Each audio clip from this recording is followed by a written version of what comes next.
future is what our kids invented. It is around social networking, literally communities of interest, a lot of process that goes with that. But it will completely transform productivity in this country and standard of living in countries around the world. The ability, all of a sudden, to think about this not as routers and switches and security and the data center and consumer and wireless, etc., or in video or data or voice, but how they come together in a very, very unique way to make a difference. Because we are on schedule, we're ahead of schedule on everyone.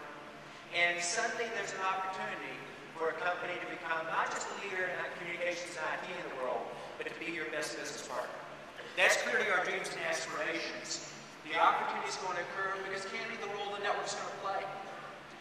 The comments I make today will be forward-looking in their nature, and they will, as typically in my case, be optimistic.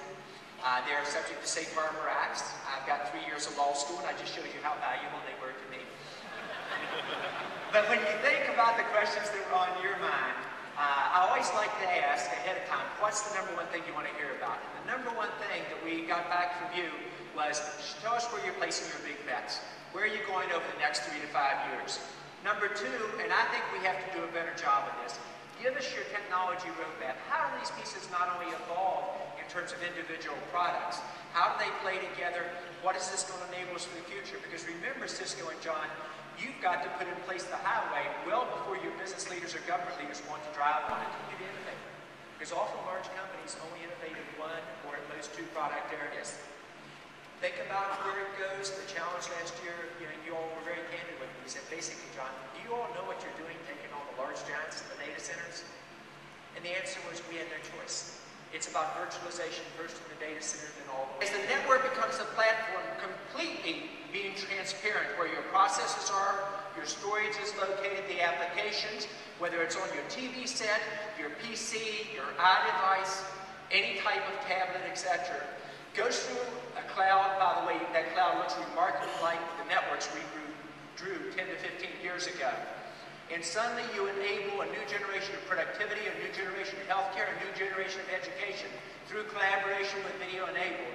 And you see the networks become the platform for company and country transformation. You might say a year ago, Cisco, you're moving too fast. I would argue it was the reverse. Every mistake I've made as a leader has been where I've either moved too slow or tried to move fast without a replicatable process you can drive across your corporation.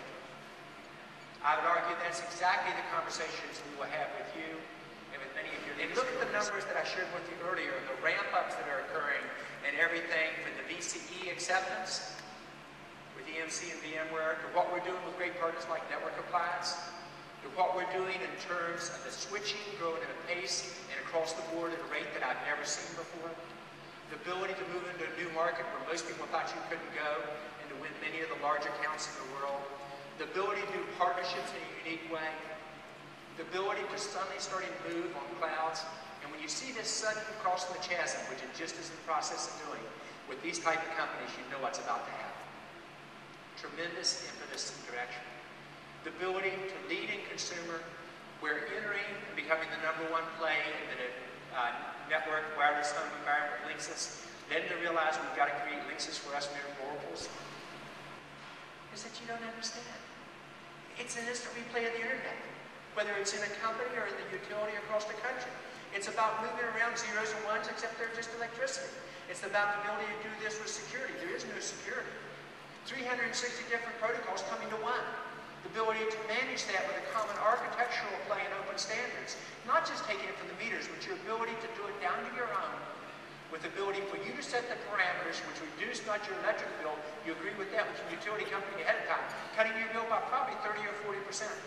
The ability to even determine what type of electricity you want to use based upon the carbon footprint, and will you pay a premium for that or not. The ability to monitor and service. Watch the word service. Every device in your home, where it automatically attaches and automatically is monitored. And the ability literally for you to determine when something goes wrong to have it fixed ahead of time. The ability to bring a home energy management system to life. Video is the new voice. A picture, if a picture was worth 1,000 words, a multimedia video is worth 1,000,000 words. And when you see some of the things we're going to be doing shortly in video, you'll see how it comes to life. You'll see how our whole structure was built around collaboration combined with video. It requires not technology, because that's the easy part. It requires process change and cultural change. And the ability then to think about how does it tie into 30 market adjacencies all the way to 50. With each one of these at first looking like they're standalone, like the data center, or like video, or like smart grid. But over time, they will become tighter and tighter linked together. And that's where you get the speed that I talked about the other day. It's all enabled by technology. It's all these pieces coming together in ways that they haven't done